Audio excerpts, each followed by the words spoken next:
Hello, this is our next to the last video of the semester for Bible Survey.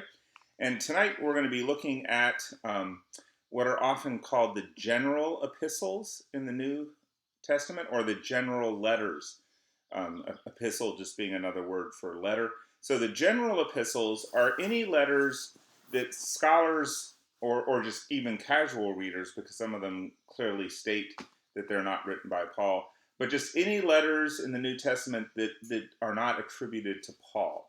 So we have the Pauline epistles, which are kind of the 13 letters from Romans through Philemon. And some of those are to personal individuals, like 1st and 2nd Timothy, Titus, Philemon. Others are to churches.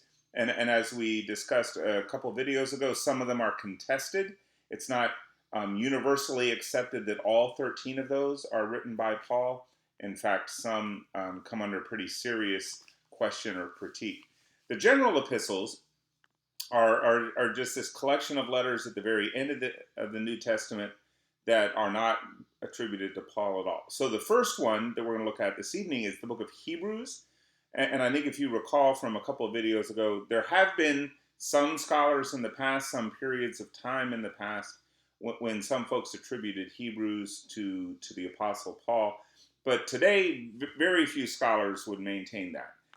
The letter's not structured at all like Paul typically structures his letters. In fact, we're going to discuss, in some ways, it reads more like a sermon, less like a letter or an epistle at all, but maybe more like a sermon that somehow has been collected and we have a copy of it.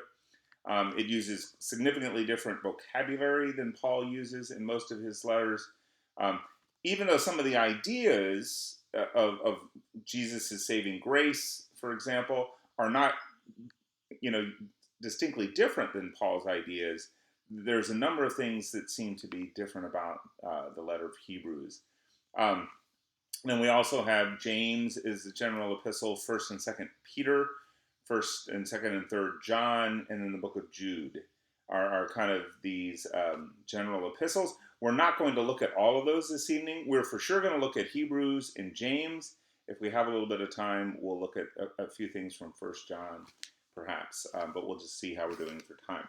So, as I mentioned just seconds ago, one of the questions about Hebrews is, what is it, right? Like, is it as I said about Paul's letters, it's very important to remember that they are actual correspondence to real people, right? You can kind of see, like, there's greetings in them. There's, hey, say hello to so-and-so and such and such. And, I heard somebody's having problems with their stomach. They ought to try having a glass of wine at dinner. That settles my stomach when it's up. It's kind of a very clear kind of back and forth correspondence that Paul is having. And that influences the issues or topics that Paul talks about in his letters, because it's, they're real correspondence, and we have to keep that in mind. The book of Hebrews, on the other hand, actually reads more like a theological argument from start to finish. There aren't kind of the greetings and salutations and benedictions at the end. Whoever the author is just kind of jumps in and gets going with this pretty sustained argument that holds together quite well throughout whatever it is, throughout the book, throughout the letter, the sermon, whatnot. We also have no idea who wrote the letter of the Hebrews. We'll talk in a second about why it's called Hebrews, but in terms of authorship, we really have no idea. There have been all sorts of theories. As I said, at some points in the history, people thought it was maybe Paul. In the book of Acts and elsewhere, there's a gentleman named Apollos who is talked about as in some ways almost being a rival of Paul's. Not that Paul envied him or anything like that, but there was a very popular preacher in the early church similar to how Paul was, only Apollos was known for being a much more skilled orator. Right? Like, Apollos is evidently this beautiful speaker, and that people love listening to him and are very fascinated by the way he talks and how he structures an argument.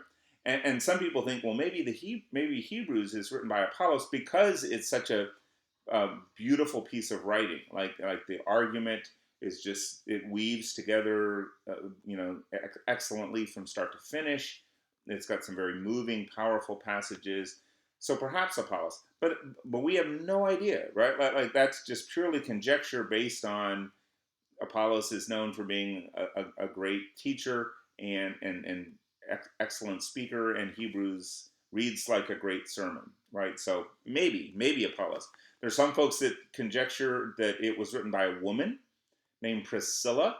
Also in the book of Acts, there are and Scott McKnight discussed Priscilla in the Blue Parakeet. She's one of the women in the New Testament that kind of did extraordinary things in terms of teaching or leadership. And Priscilla and her husband Aquila are known for they were the ones that taught Apollos theology. And when they're listed, Priscilla is always listed first, which was a very kind of countercultural thing to do. Almost always, when married couples in the ancient world would be listed in any kind of record or writing, the man would come first. It's a very patriarchal society. So the fact that Priscilla is almost always referenced before her husband leads some or many scholars to think that maybe Priscilla was the primary teacher or pastor in their couple, in their marriage. And they are the ones that kind of discipled or mentored Apollos as he was kind of learning the Christian faith. So, some people conjecture, well, maybe this is written by Priscilla or Aquila, and if Priscilla is the dominant theologian in the couple, maybe it's Priscilla. Again, that's pure conjecture. I think that would be awesome, personally, if that were the case. I would love, we've talked about how there are bits and pieces of scripture that are attributed to women. We have Miriam's song in the book of Exodus, the song of Deborah, the Magnificat, the song that Mary sings when she's with her cousin Elizabeth. But this would be an entire book, right? Which really would go much further in terms of kind of women moving forward in terms of their role of even the Bible coming together. But it's purely conjecture, right? There's nothing that says it could not have been, but there's really not any kind of definitive evidence for Priscilla or for anyone else, really, for that matter. So why is it called the Book of Hebrews? And this is going to be important for the theme of the book. So you'll need to know this for the final. It seems very clear that we've talked about back when we were talking about Acts, that from Paul on, the Christian message becomes more and more to the Gentile world, more and more to Romans and Greeks, less and less to Jews. Initially, in the first several decades, it's Jewish followers of Jesus that kind of make up most of the early Christians. But by the end of the first century and into the second century, that is waning, right? Like more and more Christianity is becoming kind of a Gentile religion and actually moving further away from Judaism. And in fact, in 70 AD, there's kind of this disastrous event, and you'll need to know this event for the test. And that is the destruction of Jerusalem by the Romans. So there have been kind of revolts and political strife for forever, right? For a few hundred years, the entire time that the Romans have ruled over Jerusalem and the Hebrew people, the Jewish people. But that comes to a head in 70 AD. So 70 years after the birth of Jesus, about 40 years, 35 to 40 years into the Christian movement.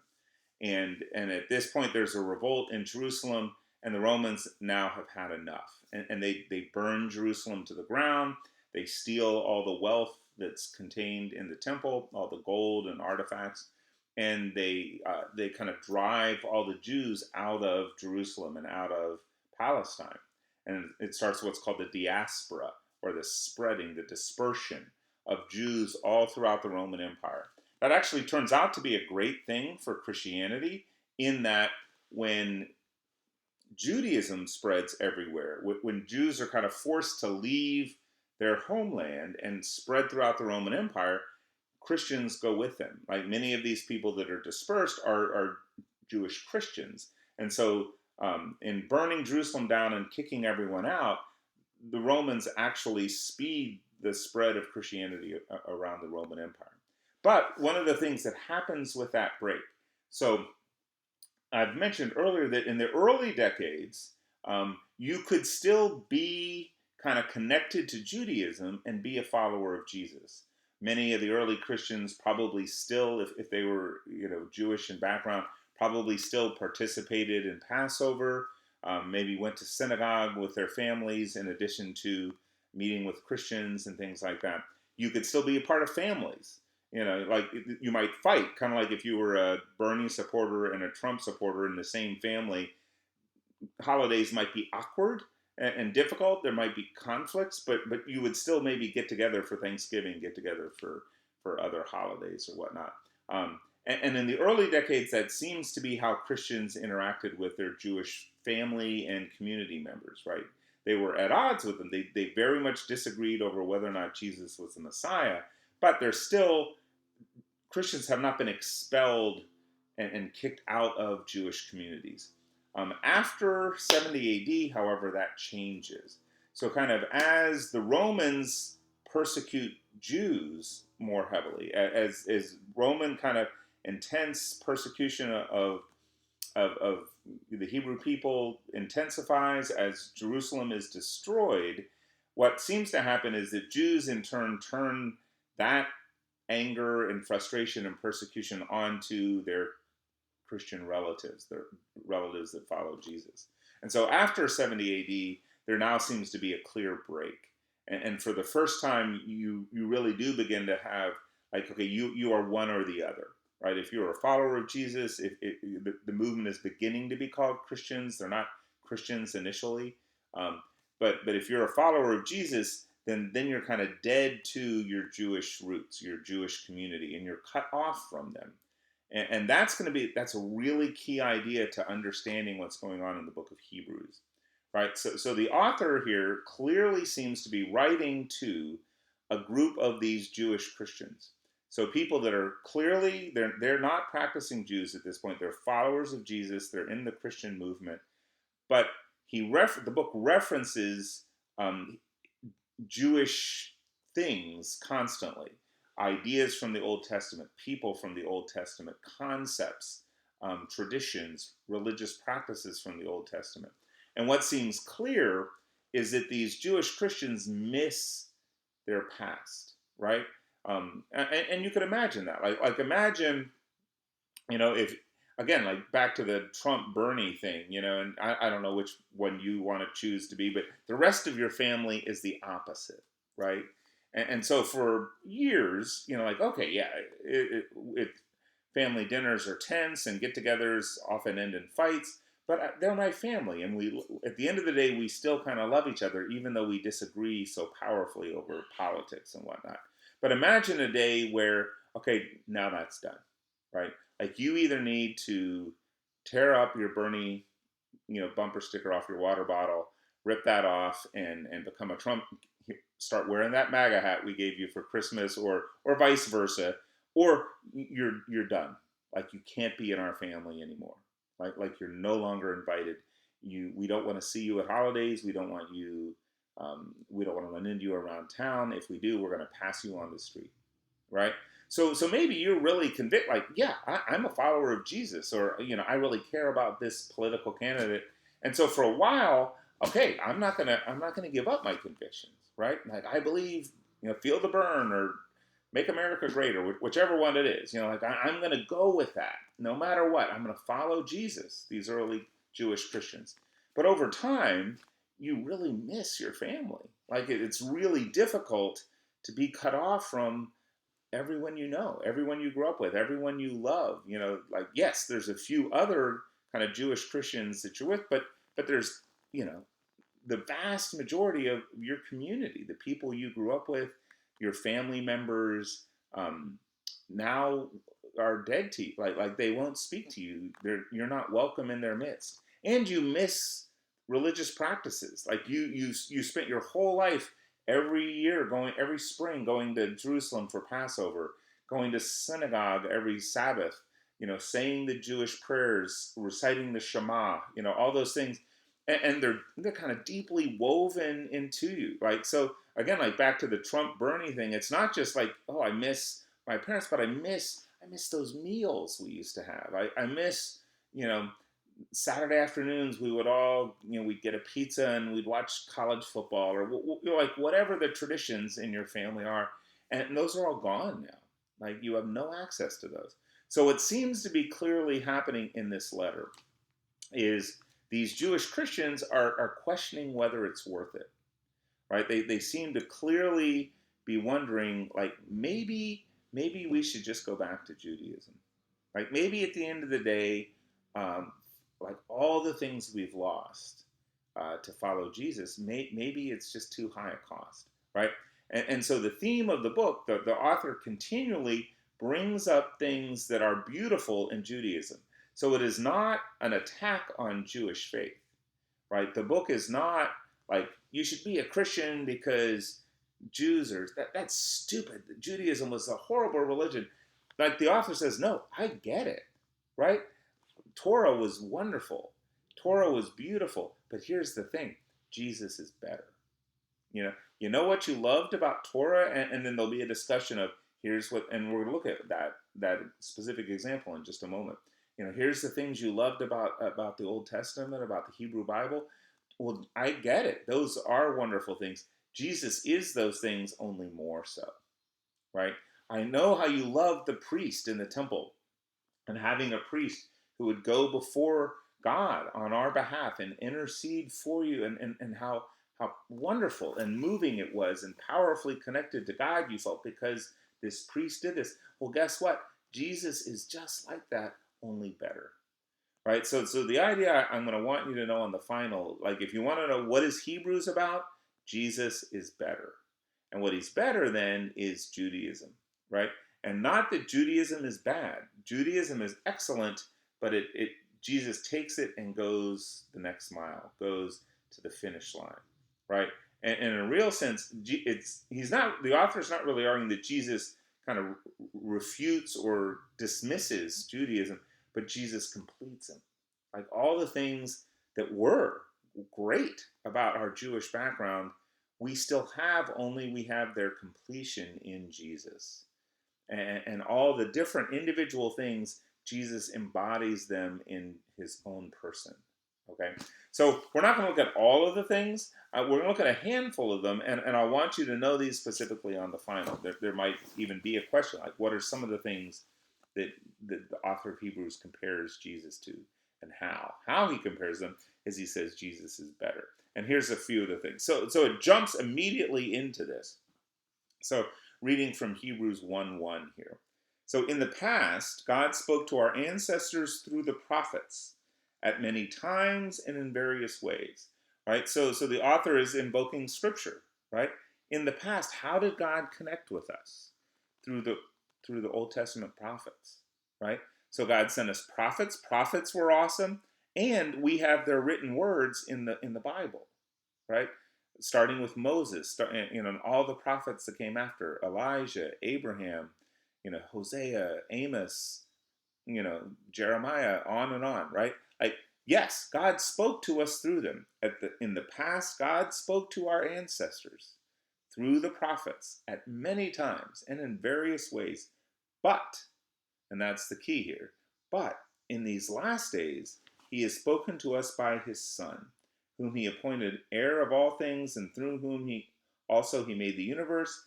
The Son is the radiance of God's glory, the exact representation of God's being, sustaining all things by his powerful word. Okay, so do you catch the argument there? Right? Yes, God spoke through the prophets, and that was great. God spoke through scripture, and that was great.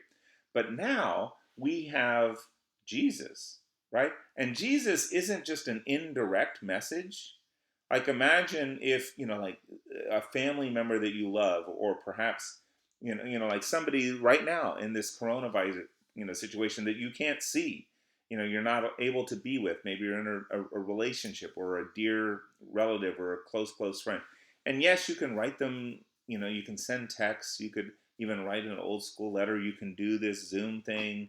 Maybe you have FaceTime with them, you make a TikTok and send it to them, and they send one back. And that's all great, right? It's better than nothing, right? this is we're able to finish the semester doing this. So yeah, it's not bad. In the past, God spoke to us, and it was pretty good through the scripture, through the prophets. But why would you settle for that if you could have the real thing in person, right?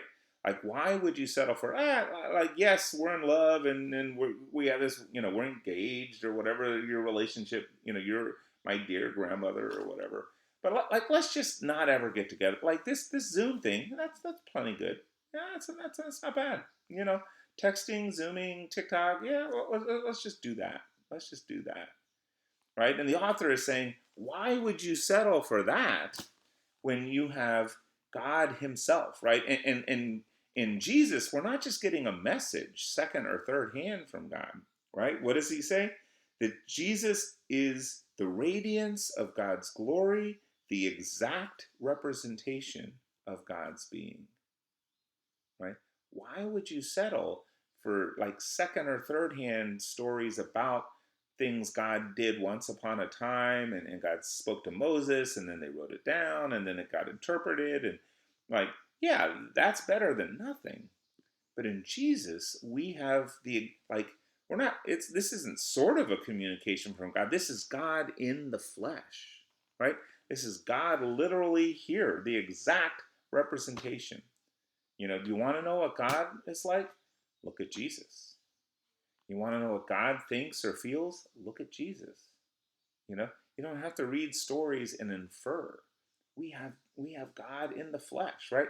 So why would we trade that? Why would we trade the exact representation of God's being for, going back to secondhand, third hand, you know, living a marriage, you don't want to live your marriage on Zoom.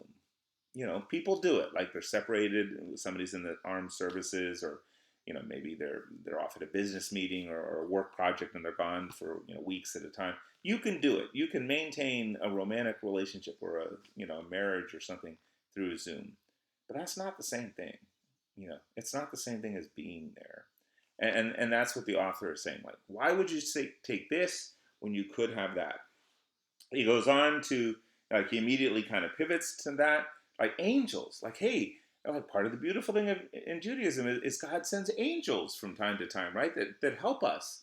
Sometimes in battle, angels would come and give insight or wisdom to the Jewish kings, the kings of old, or give the angels spoke to Joseph and Mary, and God would communicate with us that way. Yeah, absolutely. Those were awesome. Jesus is better than that, right? Jesus is a better version of that. Jesus does all the things that you thought angels did, but more so. Like Jesus is superior to them. Jesus is greater than Moses. Jesus is greater than the Sabbath. And then moving to at the end of chapter 4, like therefore, right? Therefore, since we have, and this is kind of after a discussion of how awesome it was to have a high priest, right? Who imagined, like, we dare not even say God's name. Like, God is so holy. We don't speak God's name. We don't look upon God. We have in the center of the temple a holy of holies, and no Jew can go in there, but the priest once a year will go in. And how awesome that at least one human on earth is able to go into God's presence on our behalf. And that's great, right? Um, but then he says this, but therefore, we have a great priest, since we have a great priest who has ascended into heaven, Jesus, the Son of God, let us hold firmly to the faith we profess. For we do not have a high priest who is unable to empathize with our weaknesses, but we have one who is tempted in every way like us, and yet did not sin. Let us approach God's throne with confidence, so that we may receive mercy and find grace to help us in our time of need. Right? So this is the beginning of an argument that we're going to look at another passage in just a moment. Like saying, like, okay, all the things that the priest could do for you, Jesus does them only better. Right? Like Jesus, the priest was sinful like you are. The priest was limited just in the same ways you are. Jesus isn't. Jesus is far superior. Jesus comes into God's presence and brings us there. And we find mercy there, and we can confidently enter God's presence because of Jesus, this new high priest. So then the book continues, kind of continuing making these arguments, and then we kind of land, and these are the passages I really really want to emphasize. In kind of chapter 10, it culminates with the sacrifice, like in the Day of Atonement and the Passover. These high holy days when, especially the Day of Atonement, which is the day of kind of forgiveness of sins. Like atonement is a way of thinking about what does it mean that our sins could be forgiven and we could be made right at one-ment. We could be made right with God. And so once a year in Judaism, kind of all the nation would gather, and the high priest would sacrifice 2 goats. And one goat would be driven out into the wilderness, and upon that goat the sins of the people would be placed, and it would be driven out. And then a second goat would be sacrificed, and then the priest would take the blood from that goat into the Holy of Holies and sprinkle the Holy of Holies and cleanse it. And it's this incredibly powerful day, right? And this sacrifice of this animal is central to everything that's going on, and this entering into the Holy of Holies, right? Like this is such a precious place and an important act that when the high priest would go in, he would do 2 things. One, they would attach little bells to his clothing so that they could hear him moving around, because there was a very high chance that, like, God being in God's presence in the Holy of Holies might just kill him. Like he might just be smitten with God's glory and it just die. So if the bells stopped ringing, they knew that the high priest was dead. And they would also tie a rope around his ankle, right? So he would go into the Holy of Holies with a rope tied to his ankle, so that if he did die while in there, they could pull him out by the rope. Because even if, like, he's having a medical emergency of some kind, they can't go in. Like no one other than the high priest dare go in, right? So at the temple, you have these courtyards, right? So the Holy of Holies, this place where the high priest goes, is in the center. And then after that, Jewish men could be the next closest to the Holy of Holies, right? So the priest is the very closest. Devout Jewish men are in this next courtyard. Out of that is a courtyard for Jewish women who cannot get as close to God as men can, because it's a patriarchal society. And then out of that, you have the court of the Gentiles, right? So non-Jews who were interested in Judaism, interested in the Jewish God, could come to the court of the Gentiles, but they were also kept away, right? So it's like you're throwing a rock in a lake, right? And you've got the circles going out. And the further you get away, the further you are from being in God's presence. And one day a year, one person in all of creation, all of humanity, is able to go into the presence of God, the priest. And so that's where we're kind of land in Hebrews 10. And this is what it says. Therefore, brothers and sisters, since we have confidence to enter the most holy place by the blood of Jesus. So, did you catch that? Since we, all of us, not just the high priest, all of us have confidence to enter the most holy place. This is talking about the Jewish Holy of Holies in the center of the... How can we do this? We have confidence to enter by the blood of Jesus. And this is a new and living way opened for us through the curtain. So the Holy of Holies would be divided off from the rest of the temple by a huge thick, I think of the curtain bowman, right, that runs from the ceiling to the stage. It's several inches thick. Like a curtain like that surrounded the Holy of Holies. It goes up to the very top. It goes down to the very floor. It's very, very thick. And the priest parts it and enters in, and no one else sees what's in there. No one else goes. But we have a new and living way opened for us through the curtain, because we have a great priest over the house of God. Therefore, Hebrews 10:22, let us draw near to God with a sincere heart and with the full assurance that faith brings, having our hearts sprinkled to cleanse us from a guilty conscience. Right? So when the priest would go into the Holy of Holies, he would take the blood from one of the goats that had been killed and would sprinkle it around the walls, the various objects in the Holy of Holies, to kind of symbolize cleansing. That it is now purified and able, this space is able for God to be present because it's been made pure. And what the author is saying, okay, do you remember how we would all hold our breath and wait and just like, what's going to happen when the priest goes in there? Is he going to survive? Is he going to make it? Like we don't know. Like we hope he comes out and God spares his life and we don't have to drag him out by that rope. And all of the people would gather outside the Holy Holies, but could not go in. Right? The author is saying, yes, I remember how exciting that was. Imagine the curtain is pulled apart and we confidently are able to enter into God's presence now. That just as the Holy of Holies was sprinkled clear by the blood of this animal that was sacrificed, we are sprinkled and we are made pure by the blood of Jesus. And that Jesus has opened up this curtain for us. Why would you trade that? Like why would you go back to having to wait outside, never being able to come into God's presence? Why would you wait outside, and only one day a year could anyone go? Like now, all of us at any time, day or night, you wake up in the middle of the night, you're stressed out about the coronavirus, come boldly into God's presence. You at the end of the day, you're really troubled by, you lost your temper with your family or with your friends, or, you've done something you're really frustrated with and ashamed of, and come boldly into God's presence and ask for forgiveness because the curtain has been pulled apart. A way has been made forward, right? And this is kind of in some ways, the climax of this argument. Like this is it, guys. Like, why would you go back? And at other places in the book, he compares these Jewish Christians to the Israelites when they came out of Egypt, right? They get freed from slavery, and then a week or so after they're out, they're like, it's kind of hot in the wilderness here, and we're having to walk around, and we don't really know what God's going to do with us. Maybe we should go back to slavery. Like within even weeks, the 400 years of suffering in Egypt is softening in their memory. And they're like, maybe it wasn't so bad. Like maybe we should go back to Pharaoh, go back to Egypt and go back to being slaves.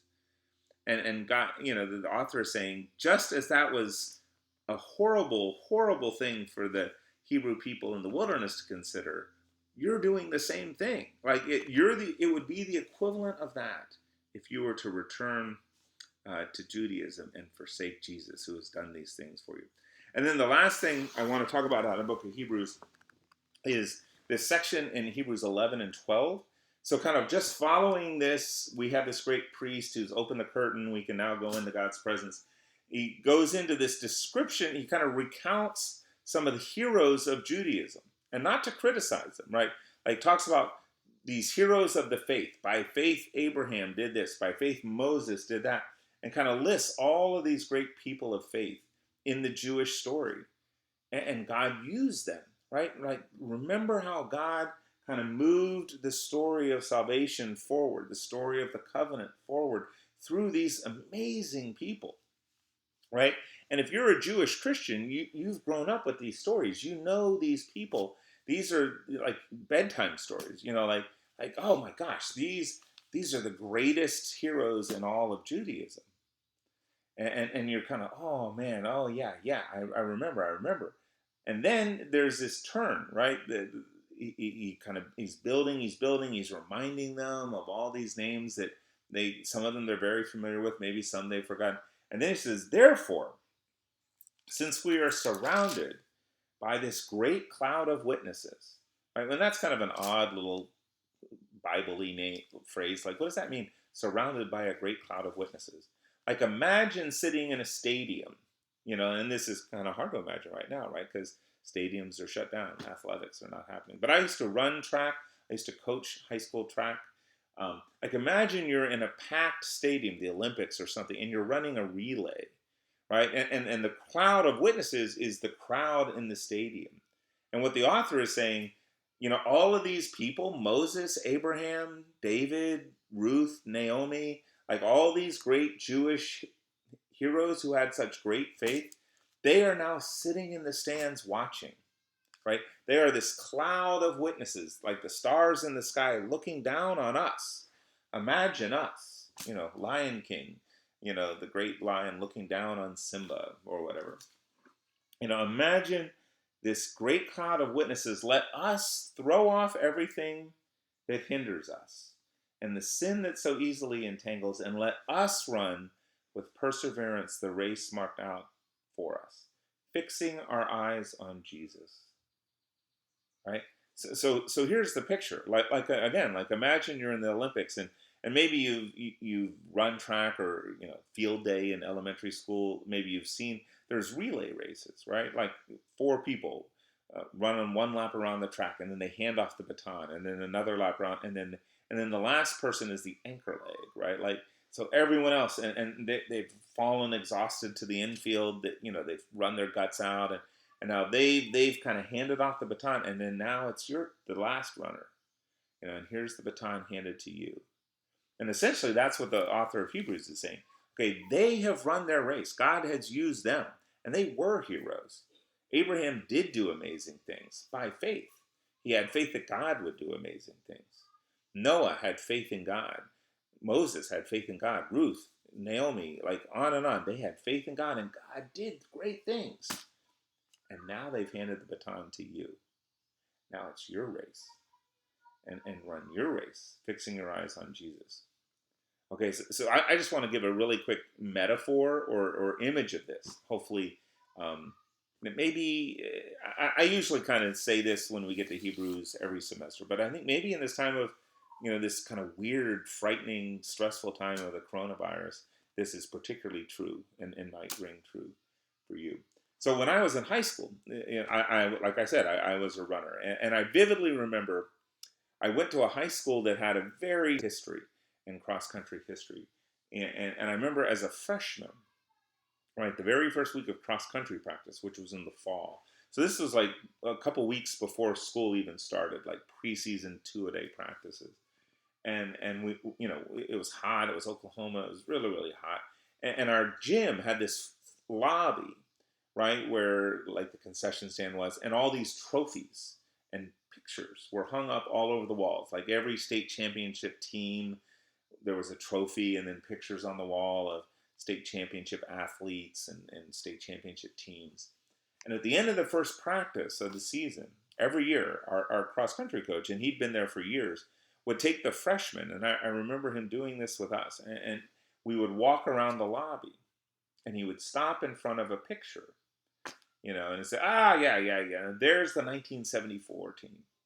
And that team was really good. We went into the state meet, with a chance to win.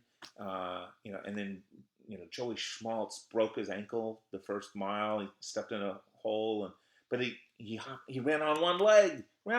Joey Schmaltz did, dragged himself to the finish line, and we won the state meet. He didn't let that injury stop him. And then there's the 76 team. The 76 team, that state meet was like in a blizzard. It was like 12 degrees and 58 inches of snow, and Frank Swartz's bladder exploded, or his kidney ruptured. I don't remember the story, but like these kids that overcame these horrible obstacles and did heroic things, and because of that, there was a picture on the wall, right? Like this team is remembered as champions because this kid or that kid overcame these deals and did this great thing on that great day, and now they're up there. They're the cloud of witnesses. And then he would turn to us and say, okay, so guys, you're freshmen. So what story am I going to tell about you? 10 years from now, when you're off, you've finished college and you're off doing whatever, you're like, what are the stories that I'll be telling about you? What are you going to do? What's the race you're going to run? How are you going to make yourself a legend at this high school? What are you going to do to contribute to this story? Right? And that's what the author of Hebrews is doing. Is, like all semester, we've looked at these great heroes of the faith, right? Abraham, Moses, Sarah, Ruth, Naomi, Deborah, yeah, they're amazing. Paul, Peter. What about you? Right? Like, what about us? The reality is they're people just like you and I are people that are sometimes courageous, sometimes not. Sometimes follow God really well, lots of times don't. They have good days, bad days, frightened days, courageous days, days where they resist temptation, days where they give in. But they had faith, and God used them, and they ran the race, and then they handed off the baton. And therefore, since now they're all watching, the race isn't over. Like, now it's your turn. Maybe you had that great grandma, who was this pillar of faith and taught you Bible stories when you were a kid, and you really looked up to her.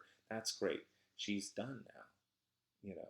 Maybe you had that youth pastor that was really, really awesome and really helped you a ton when you were in middle school, or that's great, but now it's your turn.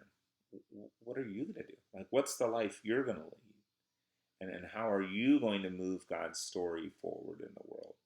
By faith, Steve Sherwood. By faith, you. What's the thing? What's the race? And fix your eyes on Jesus, right? And if you're running a race on a track, you don't quit before the finish line. You need to keep your eyes on that finish line and the goal, and fix your eyes on Jesus and run that race, right? And maybe in this time of the coronavirus, the race doesn't look quite like I thought it was gonna. I had this picture of what this semester of college was going to look like, what this period in my life was going to be like, and it sure wasn't wearing sweats and pajamas every single day, getting on Zoom calls and watching YouTube videos. But here we are, right? Like, this is the meat. This is the race we're in, and then how are we going to run it, right? How are we going to love others? How are we going to love our families? How are we going to be courageous in a pretty frightening and disorienting time?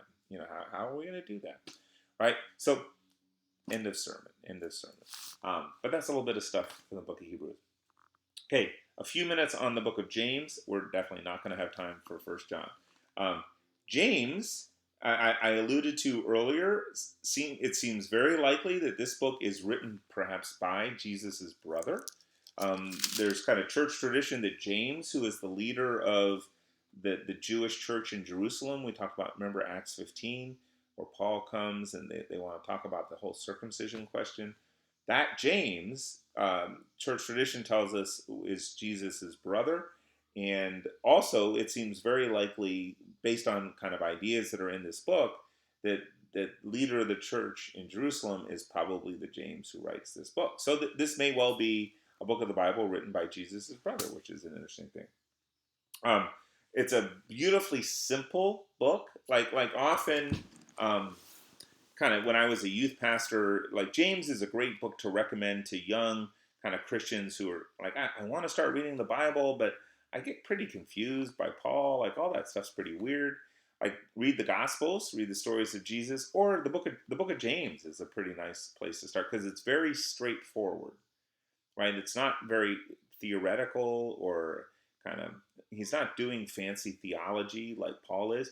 It's like, hey, you want to know how to love God? You want to know what's the key to faith? Take care of poor people. That's important. Oh, don't gossip. Don't talk. Watch your tongue, because your tongue is a powerful weapon. It can really help people, but it can also destroy people, and gossip and slander. So, hey, don't show favoritism to the rich. Care for the poor. So it's very simple. The book of James gives super simple advice, very kind of clear, straightforward. Here are some basic things you can do to follow Jesus. One of the curious things, and this is a theory, right? So there's nothing in this book that says that James is responding specifically to Paul and Paul's letters, but I'm going to show you why there's a theory that in some ways, perhaps the book of James is kind of sort of a yes, but to Paul, perhaps. Kind of like how the book of Job was like, yes, Proverbs, that's good advice about suffering and living a good life, but that it doesn't always work that way, right? So remember last video, we talked about how Paul, your works do not earn God's favor. You are saved by God's mercy and grace, by faith in God's kindness and mercy. Don't think that your good behavior is going to earn your way to salvation, right? And that's very definitely the center of Paul's gospel. So listen to this kind of argument from the book of James. And this is mostly so this is from James 2. So, what good is it? What good is it, my brothers and sisters, if someone claims to have faith, kind of like Paul does, but has no deeds, doesn't have any good behavior? Can such faith save them? Suppose a brother or sister is without clothes and daily food. If you say to them, "Go in peace, be warm, be well fed," but don't do anything to help them, what good is that? Right? Remember the parable of the Good Samaritan? What good is it to walk by on the other side and say, "Oh boy, blessings on you. Hopes, thoughts and prayers, thoughts and prayers." Um, no, go and do something, right? Go and help them. What good is it if you see someone without clothes or food and say, "Go in peace, be warm, well fed," but do not help their physical needs? What good is that? In the same way, faith by itself, if it is not accompanied by actions, is dead. But someone will say, "Well, you have faith, I have deeds. Show me your faith without deeds, and I will show you my faith by my deeds." Right? So this whole idea of faith without works is dead. Right? So Paul is kind of the opposite. Works without God's mercy is dead. Paul has kind of argued like, okay, I spent my life trying to like put deposits in my good behavior bank account so that I would be wealthy enough spiritually that I could please God, and I found that to be dead. Like that wasn't ever going to work. I needed God's mercy. Well, James is in some ways arguing the opposite. At least it seems the opposite. He's saying if all I have is faith and it doesn't change anything, well, that's dead. Like you can talk about faith all you want. I'll show you what faith looks like by how I live, by what I do. Right? So this has been a bit of a controversial book. Martin Luther, who's he starts the Protestant Reformation in the 1500s, and he really becomes like Paul, very much this preacher of God's grace, God's mercy. God saves us not because of our efforts, but by his kindness and by his mercy. Martin Luther wanted to rip the book of James out of the Bible. He hated it. Like he thought, I don't think James should be in the Bible, because to him it taught a false gospel. It taught a gospel of straw, he believed, instead of gold. That it would be burned up in the fire of God's purification, because it's this gospel of behavior. I want to suggest, I don't think that's what James is actually saying. Like, I don't think James is saying, no, don't believe in grace like Paul is saying. It is up to you. It is up to you to earn your way to heaven, to put enough deposits in this spiritual bank account. I think what James is saying, and this will kind of be the closing thought for this video, is like imagine a marriage. So say, when my wife and I got married, it's going to be 25 years this summer. When we got married 25 years ago, I said, "I love you, Elizabeth. I love you as much as I possibly can." So imagine I said that to her, and then we walked out of the church and went back to Iowa where we lived at the time, and okay, I said all that, but I'm going to live my life like I'm not really even married. I'm not going to help out around the house. I'm not going to be kind to you. I'm not going to say loving words. I'm not going to, care about the things you care. I'm just going to keep doing what I want to do. But I did say that. I remember back at that wedding, I really said I loved you. I think anyone would kind of look at that marriage and go, "Well, you lied, Steve. Like you said all those words that you loved your wife and that you were going to be committed to her, but look at the way you're living. You don't live like you love her. Like a true marriage, true love in a relationship or in a marriage. Yes, words matter, statements matter, that wedding day matters, but what really matters is the day in, day out stuff you do, right? You show your love for someone by daily actions, right? By the small things that add up, by living a life that demonstrates love for someone. And what James is saying is, yes, I don't think he's questioning Paul's theology, or maybe he's not even talking to Paul, but whomever he's talking about, I don't think he's saying that grace is unimportant, but he's saying, but if you really are in a relationship with God, you'll live like it, right? And if you love God, you'll love the things God loves. If you love God, you'll love the people God created. you love God, your values and priorities will be the same as God's, and it'll show up, right? The way you handle your money will reflect your love for God. You know, I spend my free time differently. I didn't get married till I was 32, right? So I was single for my all through my 20s. All of a sudden, I was married, and I started spending my free time differently. Started spending my money differently. It was now our money. It's now our time together, not just my time to go do whatever I want.